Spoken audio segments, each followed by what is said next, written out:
I went to Washington to interview the chief economist of the World Bank, Nicholas Stern. I asked him to explain how almost 30% of World Bank loans to Indonesia had been lost or stolen. We simply don't know what that number is. Here's your own internal report, August 97. I quote, "We estimate that at least 20 to 30% of Government of Indonesia development budget funds are diverted through informal payments to government staff and politicians." That number was plucked out of the air. Lots of times we have to guess with numbers, and the person who wrote that was guessing. Somebody comes up with a number and it gets recycled. But a lot of money. I don't want to dismiss the issue. It's just let's not get hung up on one figure, which isn't a particularly hard no, figure. but I mean, if it's a third of what the World Bank has put into one country... No, then it's a serious question. When you have a loan, there's a lender and a borrower, and they share the responsibility in some way. There's a strong case that has been made by people who've seen this evidence that the World Bank was duped by the Suharto regime, claiming that poverty had dropped to 30 million, and in fact poverty was around about 60 million. Let's talk about the harder figures. The income poverty figures are always the most difficult ones to get your hands on. But I think the illiteracy figures in the infant mortality figures are in this case probably more reliable. And there was some progress during that 30-year period, significant progress, I mean cutting illiteracy by half and so on. That's a very important step forward, so let's not lose sight of that. In 97, the World Bank described the economy under Suharto in a famous report as absolutely dynamic, doing everything right, terrific, brilliant. You know, by that time the whole Asian thing had already started to collapse. It wasn't until the following year that the World Bank, for the first time in 30 years, had anything to say about a regime that is guilty of mass murder. Why was there such a silence that seemed to a lot of people simply to be complicity with this murderous dictatorship? I think if we look back on our analysis of the economy and the politics at the time, we got a number of things wrong, and we have to understand that. We're going to get things wrong again. Not so many people called the Asian crisis before it happened. We failed along with That's your job, though, isn't it? You're all economists with fantastic degrees and brilliant backgrounds, and how can you get it that wrong? We're going to get it wrong some of the time. I think non-economists get it wrong a lot more often than economists. But this isn't a precise game, and there are going to be a number of occasions in the future where we get things wrong too. So globalization creates debts, and debts creates misery, creates unemployment, creates the crisis, creates privatization, a lot of states' enterprise being privatized. So people will have to pay more to have an access for instance, like health, education.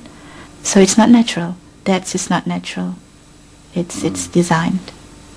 So in effect, the money stolen by the Suharto family is being repaid.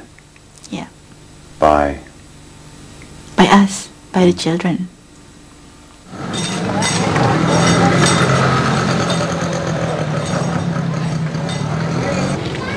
Every day, more than $100 million is transferred in debt repayments from the poorest countries on earth to the richest.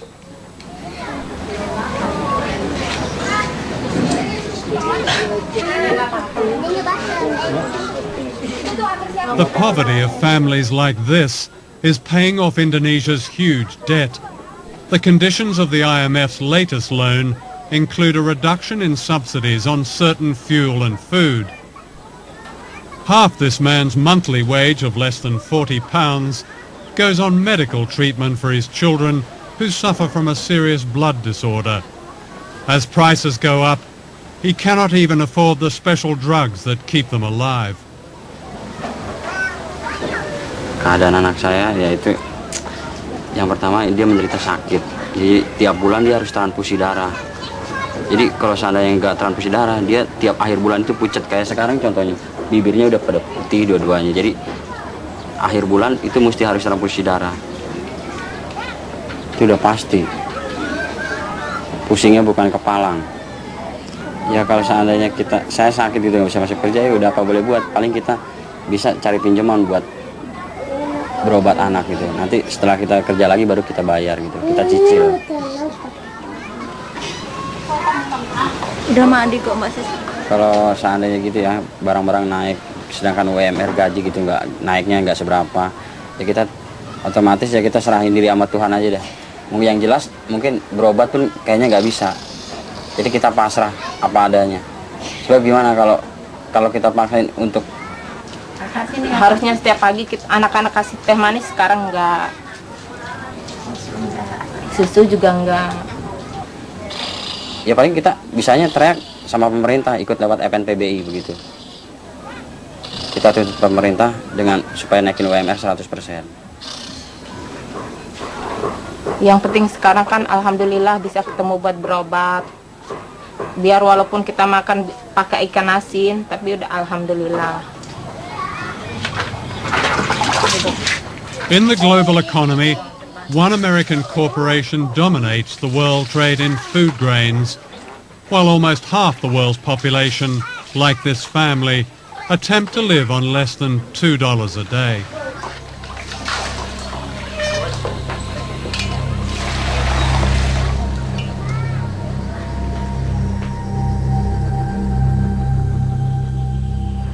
What do you say to those 17 million people who call for a complete, and I repeat, complete cancellation of debt as the only way to lift the huge number of poor people in the world out of poverty?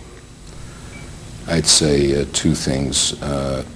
First, what will lift people out of poverty is not cancelling their debt, but what policies their countries pursue, whether they educate poor people, whether they give them health. And so the question, and then what sort of economies they try to run. Do they integrate them into the world economy, or do they run corrupt economies? Those are the primary determinants of how well countries will do. That is the answer to what determines whether people get out of poverty. It can be done. It has been done.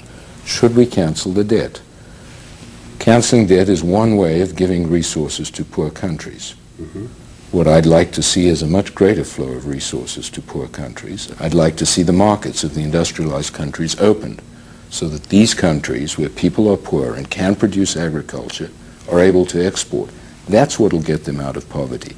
The statement debt relief is the only thing that will get them out of poverty is wrong. It would help, provided it is accompanied by a whole set of other measures. But surely debt, even in one's own life, and especially a poor person's life, is the greatest cause of real poverty. No. And when you have a country devoting half its budget to paying off a debt, when you have the poorest countries in the world sending out millions of dollars into the rich world, surely as a priority that debt has to be either relieved substantially or go altogether. Doesn't that make it just seems common sense to me? If I got that wrong? Yeah, you've got it wrong. Oh, let me explain. Okay.